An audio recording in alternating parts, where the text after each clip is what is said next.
ವೀಕ್ಷಕರೇ ನಮಸ್ಕಾರ. ಇವತ್ತಿನ ಕೃಷಿ ವಾರ್ತೆಗೆ ಸ್ವಾಗತ. ನಾನು ಕೃತಿಕಾ. ಮೊದಲಿಗೆ ಮುಖ್ಯಾಂಶಗಳು. ಕರ್ನಾಟಕದಲ್ಲಿ ಕೃಷಿ ಅಭಿವೃದ್ಧಿ ಸಂಸ್ಥೆ ಸ್ಥಾಪಿಸಲು ಎಲ್ಲ ಸಿದ್ಧತೆಗಳಾಗಿವೆ. ಎನ್ ಚಲುವರಾಯಸ್ವಾಮಿ. ಸೋಯಾಬೀನ್ ರೈತರಿಗೆ ನಿಲ್ಲದ ತೊಂದರೆ. ಕೇಂದ್ರದ ಖರೀದಿ ಗುರಿಯ ಕೇವಲ 2.6% ಮಾತ್ರ ತಲುಪಿರುವ ರಾಜ್ಯಗಳು. ಕೈಕೊಟ್ಟ ಬೆಲೆ. ಕಡಿಮೆಯಾದ ಮೆಣಸಿನಕಾಯಿ ಬೆಳೆ ಕ್ಷೇತ್ರ. ಮಣ್ಣಿನ ಪೋಷಕಾಂಶ ನಿರ್ವಹಣೆಗೆ ಕೇವಲ ಸಾವಯವ ಗೊಬ್ಬರ ಸಾಕಾಗುವುದಿಲ್ಲ. ಶ್ರೀ ಹಿಮಾಂಶು ಪಾಠಕ್. ಸಾಸಿವೆ ಹಿಂಡಿ ರಫ್ತಿಗೆ ಸರ್ಕಾರದ ಸಹಾಯ ಕೋರಿದ ಎಸ್ಇಎ. ಸಿಹಿ ಜೋಳದಿಂದ ಮಾಡಿದ ಇಥೆನಾಲ್ಗೆ ಪ್ರತ್ಯೇಕ ದರ ನಿಗದಿಪಡಿಸಲಿರುವ ಕೇಂದ್ರ ಸರ್ಕಾರ. ಇದೀಗ ವಾರ್ತೆಗಳ ವಿವರ. ಕರ್ನಾಟಕದಲ್ಲಿ ಕೃಷಿ ಅಭಿವೃದ್ಧಿ ಸಂಸ್ಥೆ ಸ್ಥಾಪಿಸಲು ಎಲ್ಲ ಸಿದ್ಧತೆಗಳಾಗಿವೆ. ಎನ್ ಚಲುವರಾಯಸ್ವಾಮಿ. ಬೆಂಗಳೂರಿನಲ್ಲಿ ಕೃಷಿ ಮತ್ತು ನೀರಾವರಿ ಇಲಾಖೆಗಳಿಗೆ ಭೇಟಿ ನೀಡಿ ಅಲ್ಲಿ ಆಗುತ್ತಿರುವ ಕಾರ್ಯಗಳನ್ನು ಪರೀಕ್ಷಿಸಿದ ನಂತರ ಮಾಧ್ಯಮದವರೊಂದಿಗೆ ಮಾತನಾಡಿದ ಕರ್ನಾಟಕ ರಾಜ್ಯ ಕೃಷಿ ಸಚಿವ ಶ್ರೀ ಎನ್ ಚಲುವರಾಯಸ್ವಾಮಿ ಅವರು, ರಾಜ್ಯದಲ್ಲಿ ಪ್ರತ್ಯೇಕವಾಗಿ ಕೃಷಿ ಅಭಿವೃದ್ಧಿ ಸಂಸ್ಥೆ ಸ್ಥಾಪಿಸಲು ಸರ್ಕಾರ ಸಕಲ ಸಿದ್ಧತೆಗಳನ್ನು ಮಾಡಿಕೊಂಡಿದ್ದು, ಇನ್ನೇನು ಕೆಲವೇ ತಿಂಗಳಲ್ಲಿ ಕರ್ನಾಟಕದಲ್ಲಿ ಕೃಷಿ ಅಭಿವೃದ್ಧಿ ಸಂಸ್ಥೆ ಕಾರ್ಯನಿರ್ವಹಿಸಲು ಪ್ರಾರಂಭಿಸಲಿದೆ ಎಂದರು. ಬಿತ್ತನೆ ಬೀಜ ಕೇಂದ್ರಗಳು, ರೈತ ಸಂಪರ್ಕ ಕೇಂದ್ರಗಳು, ಜಿಲ್ಲಾ ಕೃಷಿ ತರಬೇತಿ ಕೇಂದ್ರಗಳು ಮತ್ತು ಜೈವಿಕ ತಂತ್ರಜ್ಞಾನ ಪ್ರಯೋಗಶಾಲೆಯನ್ನು ಕೃಷಿ ಅಭಿವೃದ್ಧಿ ಸಂಸ್ಥೆಯ ಅಡಿಗೆ ತಂದು ಅಗ್ರಿಕಲ್ಚರಲ್ ಡೆವಲಪ್ಮೆಂಟ್ ಏಜೆನ್ಸಿ ರೈತರಿಗೆ ಬಹು ಉಪಯೋಗವಾಗುವ ಹಲವಾರು ವಿಷಯಗಳನ್ನು ನೋಡಿಕೊಳ್ಳುವಂತೆ ಮಾಡುವ ಯೋಜನೆ ರಾಜ್ಯ ಸರ್ಕಾರದ್ದಾಗಿದೆ. ಇದೀಗ ಕೃಷಿ ಅಭಿವೃದ್ಧಿ ಸಂಸ್ಥೆ ಸ್ಥಾಪಿಸಲು ಸಚಿವ ಸಂಪುಟ ಸಹ ಅಸ್ತು ಎಂದಿದ್ದು, ಕರ್ನಾಟಕ ಸರ್ಕಾರದ ಮಹತ್ವಾಕಾಂಕ್ಷೆಯ ಯೋಜನೆ ಇನ್ನೇನು ಕೆಲವೇ ತಿಂಗಳಲ್ಲಿ ಸಂಪೂರ್ಣವಾಗಿ ಕಾರ್ಯನಿರ್ವಹಿಸತೊಡಗಲಿದೆ. ಸೋಯಾಬೀನ್ ರೈತರಿಗೆ ನಿಲ್ಲದ ತೊಂದರೆ. ಕೇಂದ್ರದ ಖರೀದಿ ಗುರಿಯ ಕೇವಲ 2.6% ಮಾತ್ರ ತಲುಪಿರುವ ರಾಜ್ಯಗಳು. ಸೋಯಾಬೀನ್ ಬೆಳೆ ಅಕಾಲಿಕ ಮಳೆಗೆ ಸಿಕ್ಕು ನಾಶವಾಗಿತ್ತು. ಹಾಗೋ ಹೀಗೋ ಮಾಡಿ ಬೆಳೆ ಉಳಿಸಿಕೊಂಡರೆ ಮಾರುಕಟ್ಟೆಯಲ್ಲಿ ಬೆಲೆ ಇಲ್ಲದೆ ರೈತರು ಕಂಗಾಲಾಗಿದ್ದರು. ಸರ್ಕಾರ ಮುಂಗಾರು ಬಿತ್ತನೆಗೂ ಮುನ್ನ ಸೋಯಾಬೀನ್ನ ಕನಿಷ್ಠ ಬೆಂಬಲ ಬೆಲೆಯನ್ನು ಏರಿಸಿತ್ತಾದರೂ ಕ್ವಿಂಟಲ್ಗೆ 6,000 ರೂಪಾಯಿ ನೀಡಿದರೆ ಸೂಕ್ತ ಎಂದು ರೈತರು ಸಲಹೆ ನೀಡಿದ್ದರು. ತಮ್ಮ ಮನವಿಯನ್ನು ಗಣನೆಗೆ ತೆಗೆದುಕೊಳ್ಳದ ಸರ್ಕಾರದ ವಿರುದ್ಧ ರೈತರು ಅಸಮಾಧಾನಗೊಂಡಿದ್ದರು. ಸೋಯಾಬೀನ್ನ ಕೊಯ್ಲು ಆರಂಭವಾದ ಮೇಲೆ ಈಗ 1 ವಾರದ ಹಿಂದೆ ಸೋಯಾಬೀನ್ನ ಕನಿಷ್ಠ ಬೆಂಬಲ ಬೆಲೆಯನ್ನು ಕ್ವಿಂಟಾಲ್ಗೆ 6,000 ರೂಪಾಯಿ ಮಾಡಿ ಸರ್ಕಾರ ಆದೇಶ ಹೊರಡಿಸಿತ್ತು.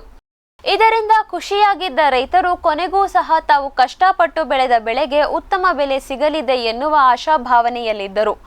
ರೈತರ ಆಸೆಗೆ ತಣ್ಣೀರು ಎರಚಿದಂತೆ ಇದೀಗ ಸೋಯಾಬೀನ್ನ ಖರೀದಿ ಪ್ರಕ್ರಿಯೆ ಮಂದಗತಿಯಲ್ಲಿ ಸಾಗಿದೆ ಎನ್ನುವ ವದಂತಿ ಹಬ್ಬಿದೆ. ಸೋಯಾಬೀನ್ ಅನ್ನು ಕ್ವಿಂಟಾಲ್ಗೆ 6,000 ರೂಪಾಯಿ ಕೊಟ್ಟು ಖರೀದಿಸಲು ಕೇಂದ್ರ ಸರ್ಕಾರ ಆಯಾ ರಾಜ್ಯಗಳಿಗೆ ಆದೇಶ ಹೊರಡಿಸಿತ್ತು. ಅದಕ್ಕೆ ತಕ್ಕಂತೆ ಸೋಯಾಬೀನ್ ಅನ್ನು ಹೆಚ್ಚಾಗಿ ಬೆಳೆಯುವ ಮಧ್ಯಪ್ರದೇಶ, ಗುಜರಾತ್, ಮಹಾರಾಷ್ಟ್ರ, ಆಂಧ್ರಪ್ರದೇಶ ಮತ್ತು ತೆಲಂಗಾಣ ರಾಜ್ಯಗಳು ಎಪಿಎಂಸಿ ಮಾರುಕಟ್ಟೆಗಳಲ್ಲಿ ಖರೀದಿ ಕೇಂದ್ರಗಳನ್ನು ತೆರೆದು ಸೋಯಾಬೀನ್ ಅನ್ನು ರೈತರಿಂದ ತೆಗೆದುಕೊಳ್ಳತೊಡಗಿದ್ದವು. ಆದರೆ ತೆಲಂಗಾಣ ರಾಜ್ಯವೊಂದರಲ್ಲಿ ಬಿಟ್ಟರೆ ಬೇರೆಲ್ಲ ಕಡೆ ಖರೀದಿ ಪ್ರಕ್ರಿಯೆ ಸರಿಯಾಗಿ ನಡೆಯುತ್ತಿಲ್ಲ ಎನ್ನುವ ದೂರುಗಳು ಕೇಳಿಬಂದಿವೆ. ಖರೀದಿ ಪ್ರಕ್ರಿಯೆ ಆರಂಭವಾಗಿ 1 ವಾರ ಕಳೆದಿದೆ. ಆದರೆ ಈ 1 ವಾರದಲ್ಲಿ ಕೇಂದ್ರ ಸರ್ಕಾರದ ಖರೀದಿ ಗುರಿಯ 2.6% ಸೋಯಾಬೀನ್ ಅನ್ನು ಮಾತ್ರ ರೈತರಿಂದ ಖರೀದಿಸಲಾಗಿದೆ. ಹೊರಗಡೆ ಮಾರುಕಟ್ಟೆಯಲ್ಲಿ ಸರಿಯಾದ ಬೆಲೆ ಇಲ್ಲದೆ ಮೊದಲೇ ಕಂಗೆಟ್ಟಿರುವ ರೈತರು ಖರೀದಿ ಪ್ರಕ್ರಿಯೆ ನಿಧಾನಗತಿಯಲ್ಲಿ ಸಾಗುತ್ತಿರುವುದನ್ನು ಖಂಡಿಸಿ ಕೇಂದ್ರ ಸರ್ಕಾರ ಈ ವಿಷಯದಲ್ಲಿ ಮಧ್ಯಪ್ರವೇಶಿಸಿ ತಮಗೆ ಸಹಾಯ ಮಾಡಬೇಕು ಎಂದು ಕೋರಿದ್ದಾರೆ.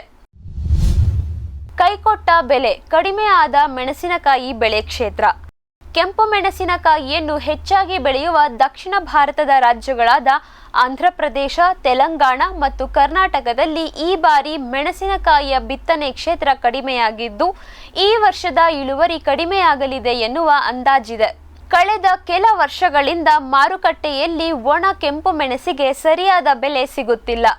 ಬೆಲೆ ಕುಸಿತದ ಕಾರಣದಿಂದ ಕರ್ನಾಟಕದ ಒಣಮೆಣಸಿನಕಾಯಿಯ ಪ್ರಮುಖ ಮಾರುಕಟ್ಟೆ ಬ್ಯಾಡಗಿಯಲ್ಲಿ ಈ ವರ್ಷ ಮಾರ್ಚ್ನಲ್ಲಿ ರೈತರು ಪ್ರತಿಭಟನೆ ನಡೆಸಿದ್ದರು. ರೈತರ ಪ್ರತಿಭಟನೆಯ ನಂತರವೂ ಸಹ ಮಾರುಕಟ್ಟೆ ಧಾರಣೆಯಲ್ಲಿ ಯಾವುದೇ ಚೇತರಿಕೆ ಕಂಡುಬಂದಿಲ್ಲ. ಅದಲ್ಲದೆ ರಾಜ್ಯದ ಉಗ್ರಾಣಗಳಲ್ಲಿ ಹಿಂದಿನ ವರ್ಷದ ಬೆಳೆಯೇ ಇನ್ನೂ ಇದ್ದು ಈ ಬಾರಿ ಸಹ ರೈತರಿಗೆ ಉತ್ತಮ ದರ ಸಿಗುವ ನಿರೀಕ್ಷೆ ಇಲ್ಲ. ಈ ಎಲ್ಲ ಕಾರಣಗಳಿಂದ ಈ ವರ್ಷ ಮುಂಗಾರಿನಲ್ಲಿ ಮೆಣಸಿನಕಾಯಿಯನ್ನು ಬಿತ್ತಲು ರೈತರು ಅಷ್ಟೇನೂ ಉತ್ಸಾಹ ತೋರದ ಪರಿಣಾಮ ಬಿತ್ತನೆ ಕ್ಷೇತ್ರ 25% ಕಡಿಮೆಯಾಗಿದೆ. ಮೆಣಸಿನಕಾಯಿಗೆ ಇಲ್ಲದ ಬೇಡಿಕೆ ಮೆಕ್ಕೆಜೋಳ, ತಂಬಾಕು, ಹೆಸರುಕಾಳಿಗೆ ಬಂದಿದ್ದು ರೈತರು ಮೆಣಸಿನಕಾಯಿಯನ್ನು ಬಿಟ್ಟು ಬೇರೆ ಬೆಳೆಗಳತ್ತ ಮುಖ ಮಾಡಿದ್ದಾರೆ. ಇದೀಗ ಒಂದು ವಾಣಿಜ್ಯ ವಿರಾಮ. ವೆಟ್ಪೆಟ್ ಗಿಡಮೂಲಿಕಾ ಉತ್ಪನ್ನಗಳು. ಬೋವಿಟೋನ್ ವೆಟ್ 33 ಗಿಡಮೂಲಿಕೆಗಳ ಜಾನುವಾರು ಆರೋಗ್ಯವರ್ಧಕ ಟಾನಿಕ್. ದೂದ್ ಪ್ಲಸ್ ಅಧಿಕ ಹಾಲು, ಡಿಗ್ರಿ ಮತ್ತು ಫ್ಯಾಟ್, ರಾಸು ಸುಲಭವಾಗಿ ಹಾಲಿಳಿಸುತ್ತದೆ. ಫಾಸ್ಟ್ ಪ್ಲಸ್ ಗರಿಷ್ಠ ರಂಜಕ, ಕ್ಯಾಲ್ಸಿಯಂ, ಜೀವಸತ್ವಗಳು, ಖನಿಜಗಳು, ಪ್ರೋಬಯೋಟಿಕ್ಸ್ ಇತ್ಯಾದಿ. ಹಸು, ಎತ್ತು, ಎಮ್ಮೆ, ಕೋಣ, ಹಂದಿ, ಕುರಿ, ಆಡು, ಕೋಳಿಗಳಿಗೆ ವೆಟ್ ಪೆಟ್ ಫಾರ್ಮುಲೇಷನ್ಸ್ ಉತ್ಪಾದನೆ, ಶ್ರಮಜೀವಿಯಿಂದ ಸರಬರಾಜು. ಜಾಣ ಹೈನುಗಾರನ ಜಾಣ್ಮೆಯ ಆಯ್ಕೆ ವೆಟ್ ಪೆಟ್ ಉತ್ಪನ್ನಗಳು. ಸಮೃದ್ಧ ಸಾವಯವ ಗೊಬ್ಬರ, ಎಂಎಸ್ಜಿಪಿ ಮತ್ತು ಕೆಸಿಡಿಸಿ ಉತ್ಪಾದನೆ, ಫಾರ್ಮ್ ಟಿವಿಯಿಂದ ಸರಬರಾಜು. ಅತಿ ಕಡಿಮೆ ಬೆಲೆಗೆ ಅತ್ಯುತ್ತಮ ಗೊಬ್ಬರ. ಇಲ್ಲ ಭಾರಲೋಹ, ಕೃಷಿ ವಿಶ್ವವಿದ್ಯಾಲಯದಿಂದ ಪರೀಕ್ಷಿತ ಸಾವಯವ ಇಂಗಾಲ, ಎನ್ಪಿಕೆ, ಪಿಎಚ್, ಇಸಿ ಎಲ್ಲ ನಿಗದಿತ ಮಿತಿಯಲ್ಲಿ. ಅಡಿಕೆ, ತೆಂಗು, ಬಾಳೆ, ಕಾಫಿ, ದಾಳಿಂಬೆ, ದ್ರಾಕ್ಷಿ, ಕಬ್ಬು, ಭತ್ತ, ಜೋಳ, ಹತ್ತಿ ಹೀಗೆ ಎಲ್ಲಾ ಬೆಳೆಗಳಿಗೂ ಪ್ರಶಸ್ತ. ಜೀವಂತ ಮಣ್ಣು, ಸಮೃದ್ಧ ಬೆಳೆ, ಅತ್ಯಧಿಕ ಲಾಭಕ್ಕೆ ಬಳಸಿ ಸಿಟಿ ಕಾಂಪೋಸ್ಟ್. ವೆಟ್ ಪೆಟ್ ಗಿಡಮೂಲಿಕಾ ಉತ್ಪನ್ನಗಳು. ಮೇಷ ಟಾನಿಕ್, ಕುರಿ ಮತ್ತು ಆಡುಗಳ ಒತ್ತಡ, ರೋಗ, ಕ್ರಿಮಿ ನಿವಾರಕ, ಹೆಚ್ಚಿನ ಬೆಳವಣಿಗೆ. ಕುಕ್ಕುಟ ಟಾನಿಕ್, ಕಡಿಮೆ ಆಹಾರ, ಉತ್ತಮ ಆರೋಗ್ಯ, ಕೋಳಿಗಳ ಅಧಿಕ ಬೆಳವಣಿಗೆ. ಕೆಚ್ಚಲು ಕೇರ್, ಕೆಚ್ಚಲು ಬಾವು ಬರದಂತೆ ತಡೆಯಲು, ಬಂದರೆ ಬಾವು ನೋವು ಶಮನಕ್ಕೆ. ವೆಟ್ ಪೆಟ್ ಉತ್ಪಾದನೆ, ಶ್ರಮಜೀವಿಯಿಂದ ಸರಬರಾಜು. ಜಾಣ ಹೈನುಗಾರನ ಜಾಣ್ಮೆಯ ಆಯ್ಕೆ ವೆಟ್ ಪೆಟ್ ಉತ್ಪನ್ನಗಳು. ವಿರಾಮದ ನಂತರ ಮತ್ತೊಮ್ಮೆ ಸ್ವಾಗತ. ರೈತರಿಗೆ ಬೆಳೆ ಸಾಲ ಸೌಲಭ್ಯ ನೀಡಲು ಜೊತೆಯಾದ ಬ್ಯಾಂಕ್ ಆಫ್ ಬರೋಡಾ ಮತ್ತು ಎಸ್ಎಲ್ಸಿಎಂ. ಕೊಯ್ಲೋತ್ತರ ಸಾಗಾಟ, ಉಗ್ರಾಣ, ಮಾರಾಟ ಮತ್ತು ಸಂಸ್ಕರಣೆಯಲ್ಲಿ ಹಲವಾರು ಸೇವೆಗಳನ್ನು ನೀಡುವ company Sohan Lal commodity management ರೈತರಿಗೆ ಬೆಳೆ ಸಾಲ ನೀಡಲು ಬ್ಯಾಂಕ್ ಆಫ್ ಬರೋಡಾದ ಜೊತೆಗೂಡಿದೆ. ಕೊಯ್ಲಾದ ತಮ್ಮ ಬೆಳೆಯನ್ನು ನಮ್ಮ ಉಗ್ರಾಣದಲ್ಲಿ ಇಡಬಯಸುವ ರೈತರು ಆ ಬೆಳೆಯ ಮೇಲೆ ಸಾಲ ಸೌಲಭ್ಯವನ್ನು ಪಡೆಯಲು ಇನ್ನು ಮುಂದೆ ಸಾಧ್ಯವಾಗಲಿದೆ ಎಂದು ಎಸ್ಎಲ್ಸಿಎಂ ತಿಳಿಸಿದೆ. ಈ ವಿಷಯದ ಕುರಿತು ಮಾಧ್ಯಮದವರೊಂದಿಗೆ ಮಾತನಾಡಿದ ಸೋಹನ್ ಲಾಲ್ ಕಮೋಡಿಟಿ ಮ್ಯಾನೇಜ್ಮೆಂಟ್ ಕಂಪನಿಯ ಮುಖ್ಯಸ್ಥರಾದ ಶ್ರೀ ಸಂದೀಪ್ ಸಬರ್ವಾಲ್ 2024-25ನೇ ಹಣಕಾಸು ವರ್ಷದಲ್ಲಿ ಈಗಾಗಲೇ ಬಹಳಷ್ಟು ರೈತರು ತಮ್ಮ ಬೆಳೆಯ ಕೊಯ್ಲೋತ್ತರ ಕಾರ್ಯಗಳಿಗಾಗಿ ನಮ್ಮನ್ನು ಸಂಪರ್ಕಿಸುತ್ತಿದ್ದಾರೆ. ಇದೀಗ ಬ್ಯಾಂಕ್ ಆಫ್ ಬರೋಡಾದ ಜೊತೆ ನಾವು ಸೇರಿರುವುದರಿಂದ ನಮ್ಮ ಉಗ್ರಾಣದಲ್ಲಿ ತಮ್ಮ ಬೆಳೆಯನ್ನು ಶೇಖರಿಸಿ ಇಡಬಯಸುವ ರೈತರು ಆ ಬೆಳೆ ಮೇಲೆ ಕಡಿಮೆ ಬಡ್ಡಿಯ ದರದಲ್ಲಿ ಸಾಲವನ್ನು ಪಡೆಯಬಹುದಾಗಿದೆ. ಸಾಲ ಸೌಲಭ್ಯ ನೀಡುತ್ತೇವೆ ಎಂದು ಬಹಳಷ್ಟು ರೈತರು ನಮ್ಮ ಬಳಿ ಬರುವುದು ನಮಗಾಗುವ ಲಾಭವಾದರೆ, ರೈತರಿಗೆ ತಾವು ಬೆಳೆದ ಬೆಳೆಯನ್ನು ಮಾರುವ ಮೊದಲೇ ಕೈಗೆ ಹಣ ಸಿಕ್ಕಿ ಮುಂದಿನ ಹಂಗಾಮಿನಲ್ಲಿ ಇನ್ನೊಂದು ಬೆಳೆ ತೆಗೆಯಲು ಸಿದ್ಧತೆ ಮಾಡಿಕೊಳ್ಳಲು ಸಹಾಯವಾಗಲಿದೆ ಎಂದರು. ಮಣ್ಣಿನ ಪೋಷಕಾಂಶ ನಿರ್ವಹಣೆಗೆ ಕೇವಲ ಸಾವಯವ ಗೊಬ್ಬರ ಸಾಕಾಗುವುದಿಲ್ಲ. ಶ್ರೀ ಹಿಮಾಂಶು ಪಾಠಕ್ ನವದೆಹಲಿಯಲ್ಲಿ ನಡೆಯುತ್ತಿರುವ ಮಣ್ಣು ಆರೋಗ್ಯ ಸಮ್ಮೇಳನದಲ್ಲಿ ಮಾತನಾಡಿದ ಭಾರತೀಯ ಕೃಷಿ ಅನುಸಂಧಾನ ಪರಿಷತ್ನ ಪ್ರಧಾನ ನಿರ್ದೇಶಕರಾದ ಶ್ರೀ ಹಿಮಾಂಶು ಪಾಠಕ್ ಅವರು ದೇಶದ ಒಟ್ಟಾರೆ ಗೊಬ್ಬರದ ಅಗತ್ಯವನ್ನು ಕೇವಲ ಸಾವಯವ ಗೊಬ್ಬರಗಳನ್ನು ನೀಡಿ ಪೂರೈಸಲು ಆಗುವುದಿಲ್ಲ. ಮಣ್ಣಿನ ಪೋಷಕಾಂಶ ನಿರ್ವಹಣೆಗೆ ಸಾವಯವ ಮತ್ತು ರಾಸಾಯನಿಕ ಗೊಬ್ಬರಗಳನ್ನು ಸರಿಯಾದ ಪ್ರಮಾಣದಲ್ಲಿ ನೀಡಬೇಕಾದ ಅಗತ್ಯ ಇದೆ ಎಂದು ಅಭಿಪ್ರಾಯಪಟ್ಟರು. ದೇಶದ 90% ಮಣ್ಣಿನಲ್ಲಿ ಈಗಲೂ ಸಹ ಸಾರಜನಕ ಮತ್ತು ರಂಜಕದ ಕೊರತೆ ಇದೆ. ದೇಶದ ಬಹುತೇಕ ರಾಜ್ಯಗಳಲ್ಲಿ 1 ಟನ್ ಭತ್ತವನ್ನು ಬೆಳೆಯಲು 20 ಕಿಲೋಗ್ರಾಂ ಸಾರಜನಕ ಮತ್ತು ಪೊಟ್ಯಾಷ್ ಹಾಗೂ 13.5 ಕಿಲೋಗ್ರಾಂ ರಂಜಕದ ಅಗತ್ಯ ಬೀಳುತ್ತದೆ. ಸಾಮಾನ್ಯವಾಗಿ ಸಾವಯವ ಗೊಬ್ಬರದಲ್ಲಿ 0.5ರಿಂದ 1% ಸಾರಜನಕ ಇರುತ್ತದೆ. ಅಂದರೆ ಎಕರೆಗೆ 100 ಕಿಲೋಗ್ರಾಂ ಸಾವಯವ ಗೊಬ್ಬರ ನೀಡಿದರೂ ಸಹ ಭತ್ತಕ್ಕೆ ಬೇಕಾಗುವ ಸಾರಜನಕದ ಪ್ರಮಾಣ ನೀಡಿದಂತಾಗುವುದಿಲ್ಲ.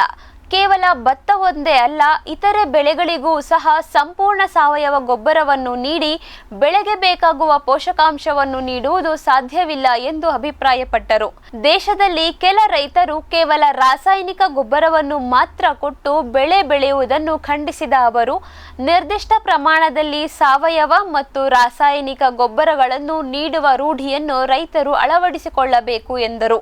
ನಿರಂತರವಾಗಿ ಕೇವಲ ರಾಸಾಯನಿಕ ಗೊಬ್ಬರವನ್ನು ಬಳಸಿದರೆ ಕಾಲಕ್ರಮೇಣ ಮಣ್ಣು ತನ್ನ ಫಲವತ್ತತೆಯನ್ನು ಕಳೆದುಕೊಳ್ಳುತ್ತದೆ. ಆದ್ದರಿಂದ ಸಾವಯವ ಮತ್ತು ರಾಸಾಯನಿಕ ಎರಡೂ ಗೊಬ್ಬರ ನೀಡಿ ಸಮಗ್ರ ಕೃಷಿ ಪದ್ಧತಿಯನ್ನು ಭಾರತದ ರೈತರು ಅಳವಡಿಸಿಕೊಳ್ಳಬೇಕಾಗಿದೆ ಎಂದು ಶ್ರೀ ಹಿಮಾಂಶು ಪಾಠಕ್ ತಿಳಿಸಿದರು.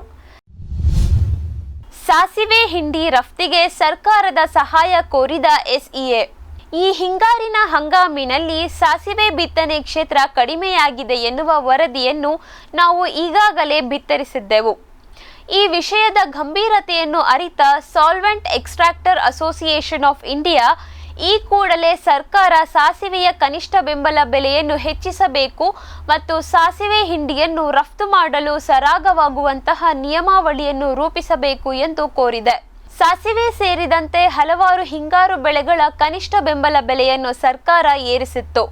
ಕ್ವಿಂಟಾಲ್ಗೆ 5,650 ರೂಪಾಯಿ ಇದ್ದ ಸಾಸಿವೆಯ ಕನಿಷ್ಠ ಬೆಂಬಲ ಬೆಲೆಯನ್ನು 5,950 ರೂಪಾಯಿಗೆ ಸರ್ಕಾರ ಏರಿಸಿದೆ.